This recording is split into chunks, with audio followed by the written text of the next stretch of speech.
Continue? Yeah. Sweet. Hey, gents, how you doing? They got me?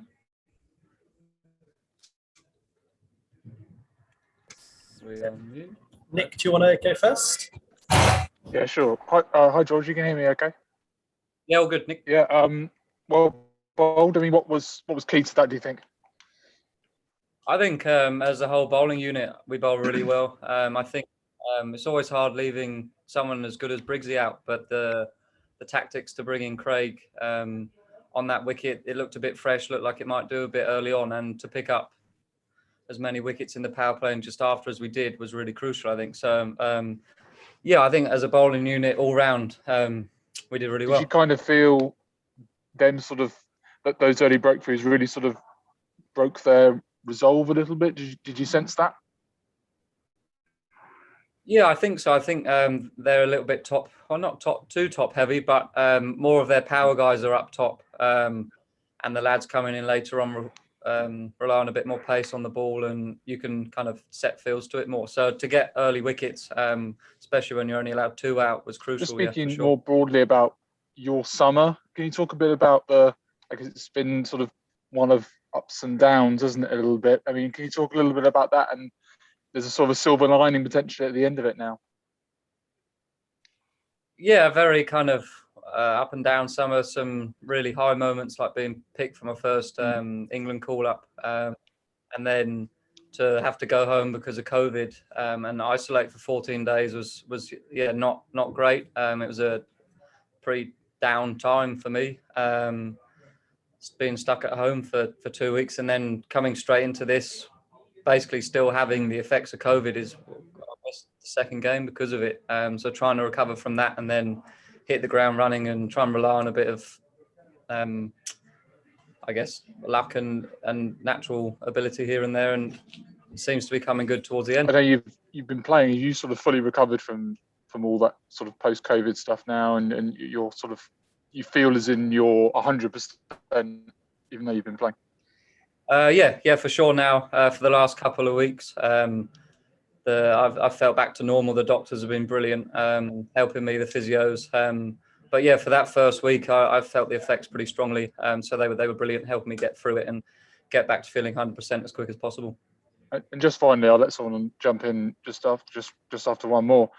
I mean, you've got potentially a brave double header or double whammy this weekend. How much of I think the women, they got into top gear quite early on.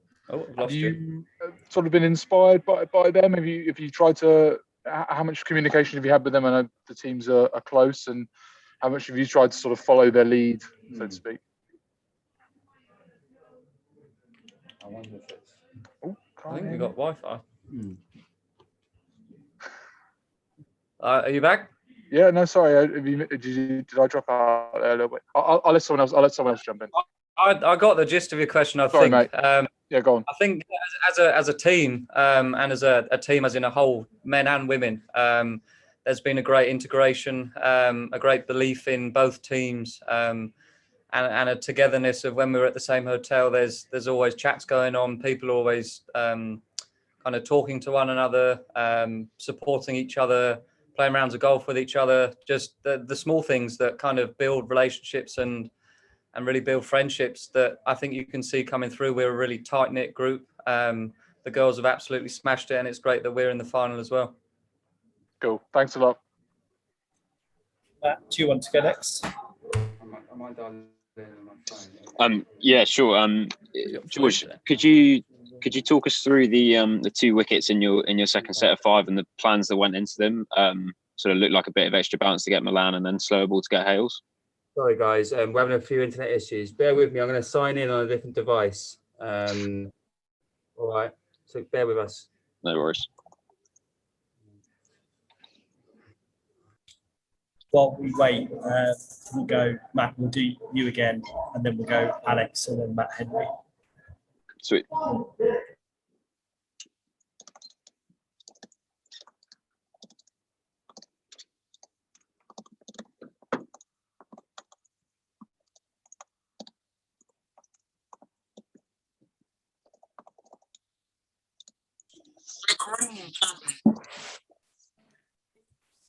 Is that better?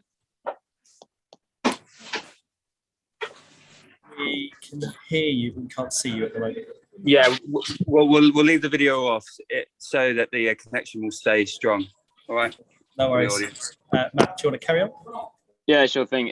George, could you just talk us through the 2 wickets in your second set of 5 and the plans that went into them? Looked like a bit of extra bounce to get Milan and then slower ball to Hales.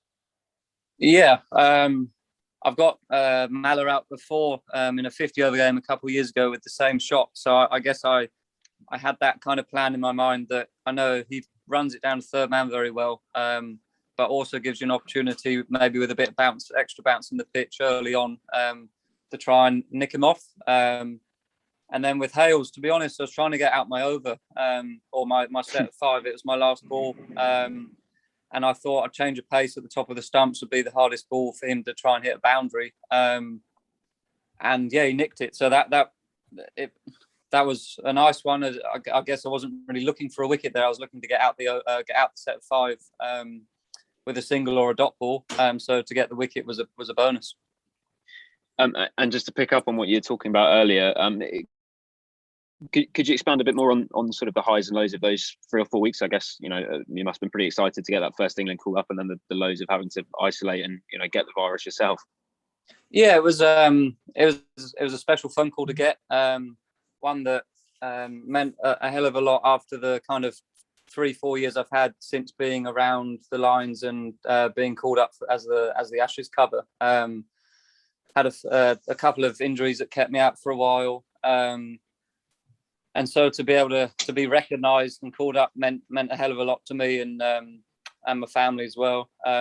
So to get the kind of bad news that we had to all isolate because of COVID wasn't ideal. But I mean, because of having been through a couple of injuries and whatnot, I'm used to dealing with setbacks, and it's something that as a cricketer you can't get too worked up or annoyed about things you can't control. And I mean, people, the way COVID is at the moment, catching it or having to isolate because of it, it's not something you can control. So I tried not to beat myself up too much. It wasn't a fault of mine or any of the teammates. It was just a fact of life. And some things happen for a reason. And yeah, that's how I tried to look at it. Try not to beat myself up too much. And just lastly, quickly, if I can, it's sort of heading into tomorrow. They've obviously got 2 of the sort of informed batters in the country, and Owen and Livingston. Could you just talk a bit about the challenge they're going to pose? Yeah, I think the way Livy played in their last game showed how destructive he can be. So his wicket will be crucial early on. And the same with Mo. Mo's shown how good he is for a number of years now. He's one of the best strikers in the world. We got him out very early on at Southampton with spin. I thought we bowled pretty well for Livy at Southampton with our seamers as well. So we'll have our plans. And yeah, on the day, hopefully they come off. To your attack.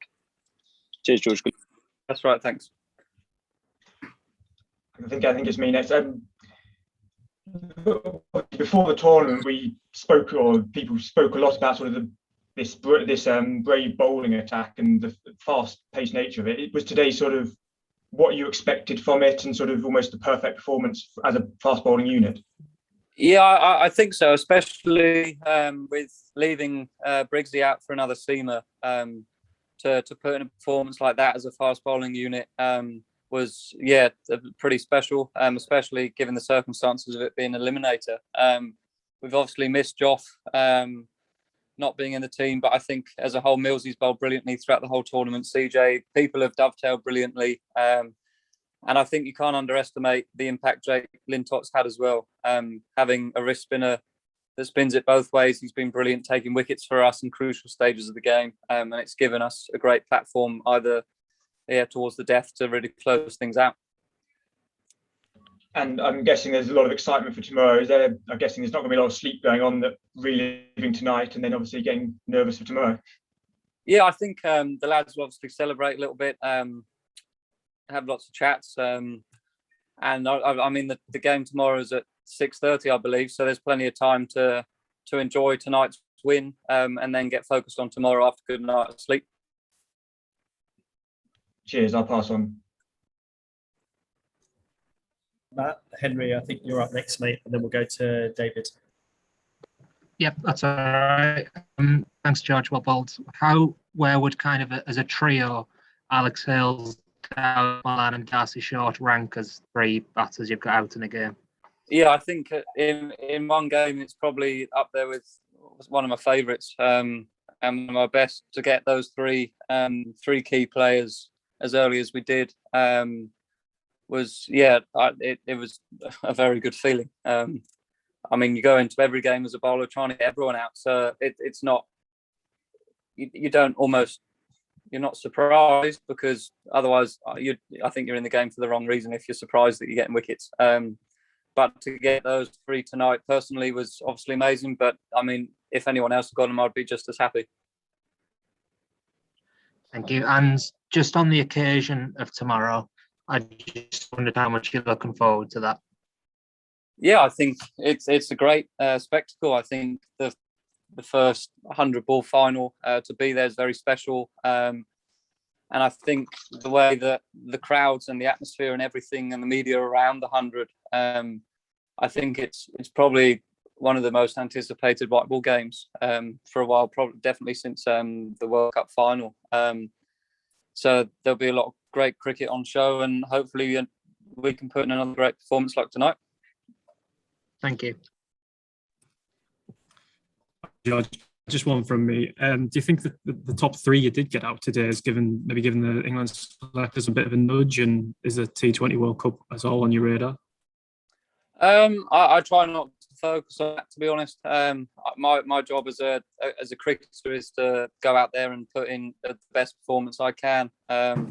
And the selection's certainly above my pay grade. So all I'm focused on is doing the best I can for whoever I'm playing with, where it's been the Southern Brave or Sussex. And if I get recognised for it, brilliant. But it's certainly not something I think about. I mean, it's their job to select the best team they think possible. And it's my job to go out for whoever I'm playing for and put in the best performance I can.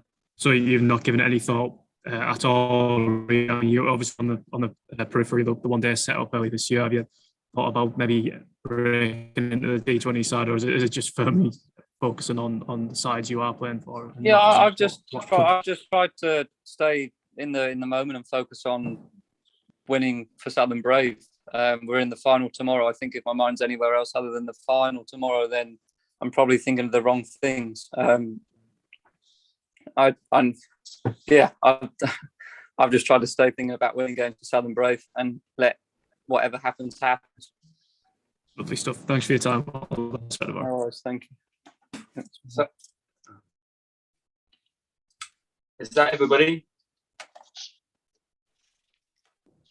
Thanks all. That's us all done. Thanks all.